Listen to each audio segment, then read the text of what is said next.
दोस्तों, इतिहास की किताबों में आपने एक सम्राट का नाम तो जरूर पढ़ा होगा, जो कि मौर्य वंश का एक ऐसा शासक था जिसके शासन काल में भारत इतना प्रगतिशील हो गया था कि उसके नाम के आगे महान लगा दिया गया।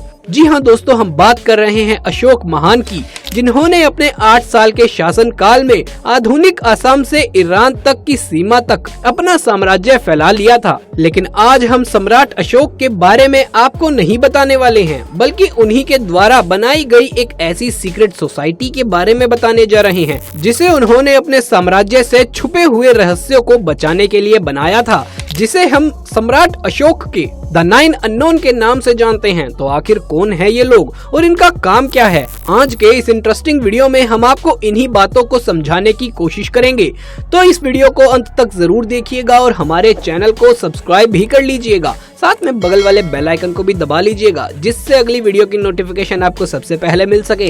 दोस्तों, दुनिया में जितनी भी सीक्रेट सोसाइटी थी या अभी जो भी सीक्रेट सोसाइटी एग्जिस्ट करती हैं, उसे हम इल्यूमिनाटी के नाम से जानते हैं। अब आप सोच रहे होंगे कि इल्यूमिनाटी है क्या चीज? तो इल्यूमिनाटी ही एक ऐसा समूह है जो अपनी पहचान छुपा कर रहा करते थे।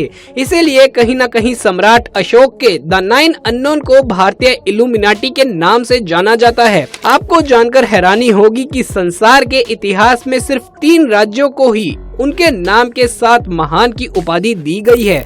एक अलेक्जेंडर, दूसरे अकबर और तीसरे महान सम्राट अशोक। सम्राट अशोक ने सारे भारतीय उपमहाद्वीपों पर 268 ईसा पूर्व से 232 ईसा पूर्व तक राज किया।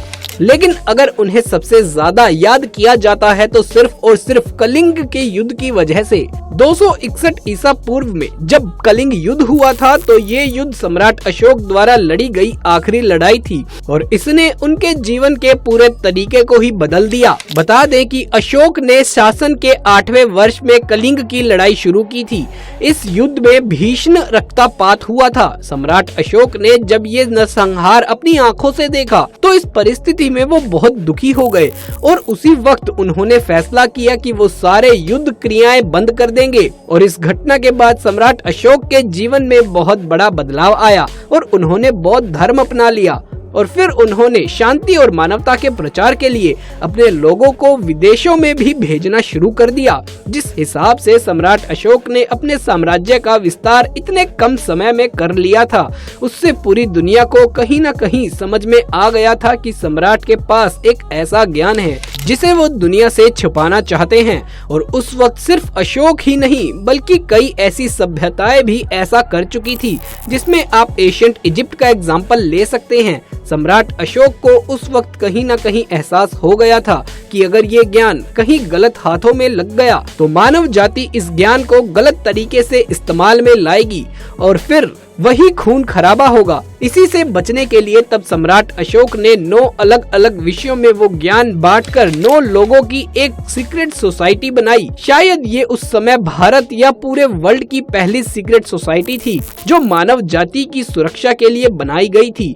वो 9 लोग जो अपने अपने सब्जेक्ट्स में माहिर थे, उन्हें एक एक किताब दी गई ताकि वो दुनिया के अलग अलग कोने में जाकर अपने विषयों पर शोध भी करते रहें। यही वो लोग हैं जिन्हें द 9 अननोन के नाम से जाना जाता है। अब आपको ये जानने की क्यूरियोसिटी तो जरूर हो रही होगी कि उन किताबों में ऐसा क्या था जिसे छुपाने के लिए सम्राट अशोक को सीक्रेट सोसाइटी बनानी पड़ी।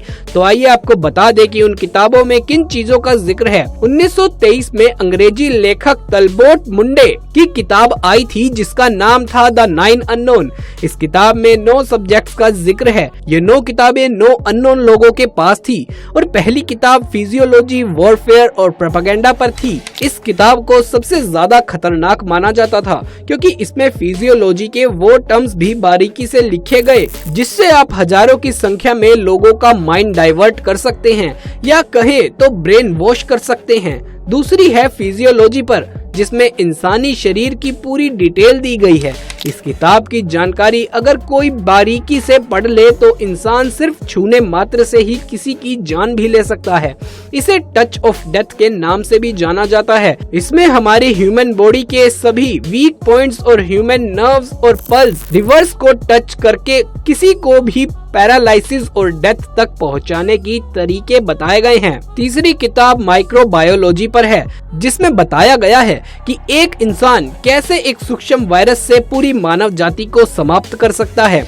इसमें लाइफ साइकिल के बारे में भी बहुत डीप रिसर्च है। चौथी किताब आइकेमी एंड मेटल ट्रांसमिशन के बारे में है, जिसमें किसी भी मेटल को सोने में बदलने के प्रोसेस को बताया गया है। पांचवी किताब कम्युनिकेशन पर है, जिसमें ह्यूमन कम्युनिकेशन के अलग अलग तरीके बताए गए हैं। और यही नहीं, इस किताब में एलियंस तक से कम्युनिकेट करने के बारे में विस्तार से चर्चा की गई है। छठी किताब में ग्रेविटी का जिक्र मिलता है, जिसमें मॉडर्न एयरक्राफ्ट और वैमानिक शास्त्र की जानकारी भी बहुत विस्तार से दी गई है। सातवीं किताब में मैटर्स ऑफ यूनिवर्स के बारे में जानकारी मिलती है, जिसमें पूरे सोलर सिस्टम के बारे में बताया गया है। आठवीं किताब में लाइट और स्पीड ऑफ लाइट के बारे में बताया गया है। इसमें लाइट को आप एज अ वेपन कैसे यूज कर सकते हैं, उसकी भी जानकारी दी गई है। नवी किताब है सोशियोलॉजी पर, जिसमें उस वक्त की मानव सभ्यता और दूसरी सोसाइटीज की अपराइजिंग और डाउनफॉल की भी डिटेल्स हैं। इन सारी किताबों की जिम्मेदारी सम्राट अशोक ने द 9 अननोन को दी, ताकि वो इन किताबों को टाइम के साथ अपडेट करते रहें और अपनी रिसर्च जारी रखें। द 9 अननोन के बारे में माना जाता है कि आज भी ये वर्ल्ड में एग्जिस्ट करते हैं। इसके बारे में दो थ्योरीज हैं। पहली थ्योरी ये कि इन लोगों ने अपने अपने स्टडी फील्ड के जीनियस लोगों पर नजर रखी और अपने रिटायरमेंट या मौत से पहले ही इन किताबों को उन जीनियस लोगों को दे दिया। इस हिसाब से आज भी वो 9 किताबें और द 9 अननोन एग्जिस्ट करते हैं। लेकिन जो दूसरी थ्योरी है, उसके हिसाब से 9 लोगों ने ऐसे केमिकल की खोज कर ली थी जिसके कारण उनकी उम्र कभी बढ़ती ही नहीं है, और ये 9 लोग आज भी दुनिया में हैं और सभ्यता को बनते बिगड़ते देख रहे हैं।